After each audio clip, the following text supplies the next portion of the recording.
What's happening? I'm Vaughn Monroe, co-host of Real Soul, here with my man Lee Bay. And this week we're gonna do drama. And I'm not talking about two snaps up drama, I'm talking about real drama. Real drama, indeed. And this is a staple of movie making in which, it's a slice of real life, usually with something against the odds, something at stake, something at risk. Conflict, character development. All of that. Yeah. And we've got our favorites. We wanted to know what yours are, so what's real drama to you? John Q. We really enjoyed Dreamgirls. That was good. Academy Awarded nomination, The Help. The Bone Collector with Denzel Washington. I say Do the Right Thing is one of them. That's one of them. It's a great movie. Pariah, which was excellent. Rosewood with Ving Rhymes, right? Yeah. Higher Learning. Jungle Fever. Okay, well, my choice for real drama is Casey Lemon's Eve's Bayou, which came out in 1997. You know, it's interesting. That film was directed by a woman, edited by a woman, cinematography by a woman, focused on women's lives, black women's lives, but women's lives. I remember that Roger Ebert put it in one of his top films of 1997. I'm sure that it was in top 10. I don't know if it was #1. But it seems as though that movie is just criminally underseen. It is. And criminally underappreciated. Casey Lemons wrote the screenplay and then bounced around. But she knew she had a good screenplay, so she waited. And then she finally got Sam Jackson to commit to the project, which means that it was going to get made. But it didn't get promoted very well. It is the story of an affluent black family. Sam Jackson is a doctor, Lynn Whitfield, and another one of her luminous performances. And Debbie Morgan from All My Children fame is in it as well. But it's a family that lives in Louisiana, and Sam can't stop philandering. But what's interesting to me is the way that it shows his behavior as being destructive to the family. Not in the way that you would necessarily expect, but in another fashion. And so we'll take a look at it.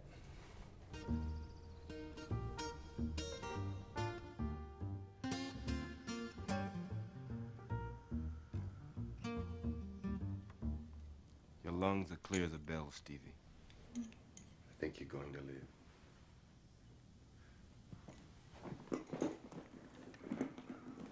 Doctor, could you give me something for the pain? Eve, go on outside and play.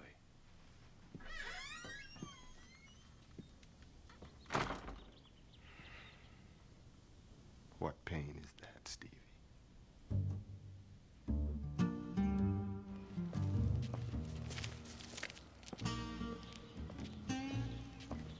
What was wrong with that lady? Mrs. Hobbs? Some illness hard to put a finger on. Is she having a baby? No. Why you ask? Do you ever want other kids? No.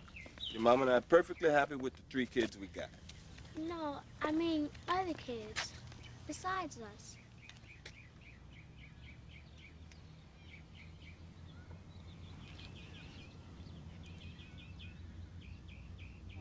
Open your mouth. Say, ah. Ah. No, I don't see anything in there would make you say something so stupid. I gotta go to the hospital. I have to take you home. Oh, no. Please, Daddy. Tell you what, I'll race you. Give you a head start. Okay, bye.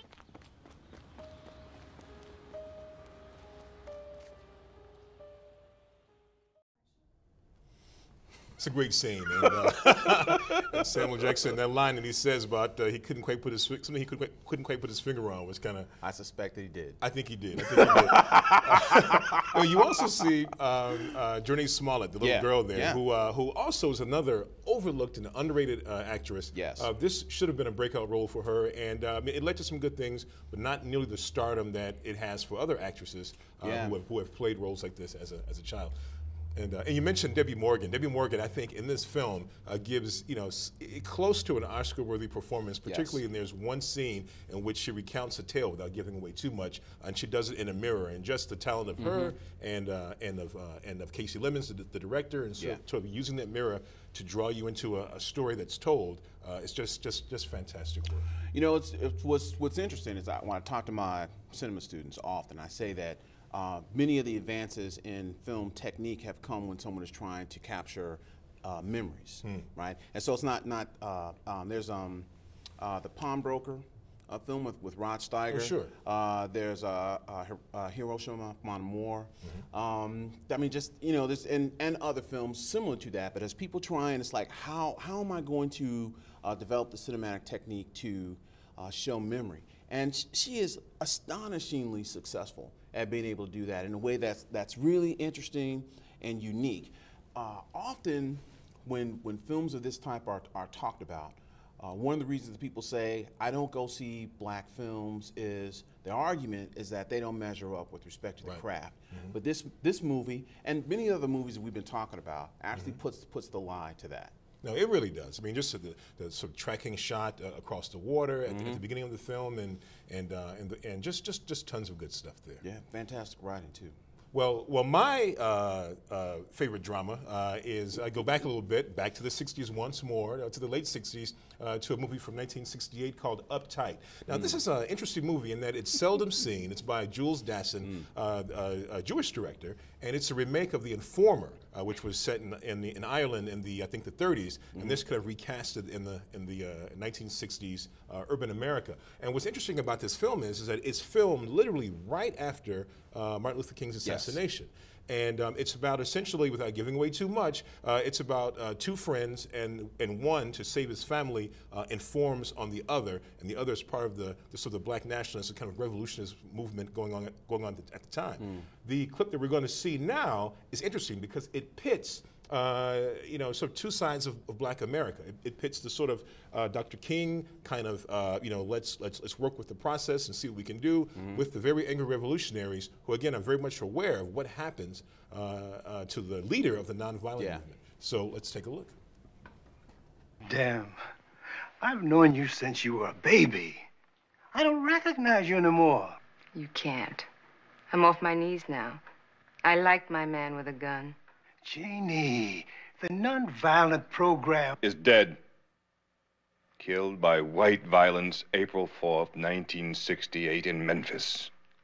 The man who died was murdered, as were 4 little girls in the Sunday schoolhouse, as was Medgar Evers, and after him, 47 others. How many of their killers went to jail? Nobody. That's over. We gotta make them know that every time they even think of picking up a gun against a black man, there's a black gun waiting for them. That's not the way, BG. You'll bring a whole military machine down on our heads. You will be the excuse for fascism in this country. You'll bring on the camps. What the hell do you think we got now? Then you have no idea what it could be. I don't hate you, BG. I don't want to see you in a camp. I don't want to see you killed. And I don't want to see you responsible for other people being killed. Now you listen. When you're born black in this country, you're born dead. Don't talk to us about being killed. We know about that. You're an honest man, Kyle. Go ahead, have your meeting. Nobody's gonna bother you. You go get those bills passed. Bills the whites won't obey anyway. You do your thing, and we'll do ours. Yeah. Got some zing there. It's almost like where do you start? I actually, I did a little research on this movie. I'd seen it before, but I just wanted to try and get some sense of it. And you were talking about people want to compare it. That's because John Ford directed that the Irish version of it, and so there's all this conversation about, no one can do anything with John Ford, and you shouldn't be blah blah blah blah blah. But one of the things that I thought was fascinating, and I read Ebert's article on it that he wrote actually in 1969. And Ebert, it seems, has always had, he's had some kind of other ability to watch black movies and get, you know, some of what's really going on. But he said he saw the movie at a black theater, and I think that's one of the quickest cures if you want to, if you really want to get like some feeling for it. And he talked about the way people cheered at some sections of it. And he said that he went with his white friend, and he said his friend was shocked and fearful at some of the responses. And I think that actually does happen sometimes with black movies, sometimes when they're done in a way that is really skillful, and it evokes a response that when the critic sometimes doesn't understand the response that it evoked, what they say is that the filmmaker was not very skillful, right? But that's not always the case. You look at the response to OJ, the OJ verdict, where you had, and sometimes it's really, you have a different set of circumstances that get you to that place. But this thing, again, about turning it into lack of ability or lack of craft, I'm weary of. You know, indeed, and that scene that we just saw, I mean, just sort of shows. I mean, what a sort of a constellation of actors that are there. You have Dick Anthony Williams, Chicago actor, as we discussed, the guy at the end, Pretty Tony. That's right, and the Mac. You've got Frank Silvera, who is the preacher, who sort of is on the side of the King side. Yeah. Himself an interesting actor in that he's black. He's born in Jamaica, but he got his claim to fame was that he could play white roles, and did. He'd pop up as a character actor in all sorts of movies when movies were made in black and white. There was something odd, I read, about his skin tone that made it film white. So he'd play Italian guys. He'd play you know, Mexicans, all kinds of things. He pops up in every fifth cowboy movie you've ever seen. And then he's got to eat. And then of course the great Raymond St. Jacques, the bearded character. Another underutilized actor who gets his due in this film. Yeah, he was putting it down. And again, and I said this before. Sometimes I really like watching films from the '70s, so I can watch the actors because they were so fearless in the choices that they were making. It's like, you know, I'm trying to play this role, and I'm not thinking about you know, who I'm going to offend or whatever. It's one of the other things that people talked about. Many of the reviews of the film at that time talked about its revolutionary feel, and many of them also remarked on how authentic it was and how the movie kind of didn't cop out on its ending. And so, that alone should make it a treasure. You know, it really should. And we should also point out other people that are in this movie. Max Julian is in it.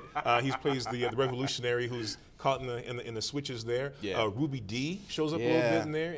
And co-wrote the film. Indeed, and co-wrote the film. And again, a fantastic work. And the anger of it, the fact that it's right at that sort of the moment, you know, had the movie been made a few years later, it may have resolved itself closer to the Martin Luther King side. But this one, it gives voice to some real concerns that were there at the time, and still are. In some ways, because they were able to make it like so quickly to the moment, it has some theaterist qualities in that it's the sense of emotion is so visceral and so palpable. Indeed, indeed. So that wraps up this edition of Real Soul. Join Vaughn and I next time when we take a look at romance movies. So until then, keep it real.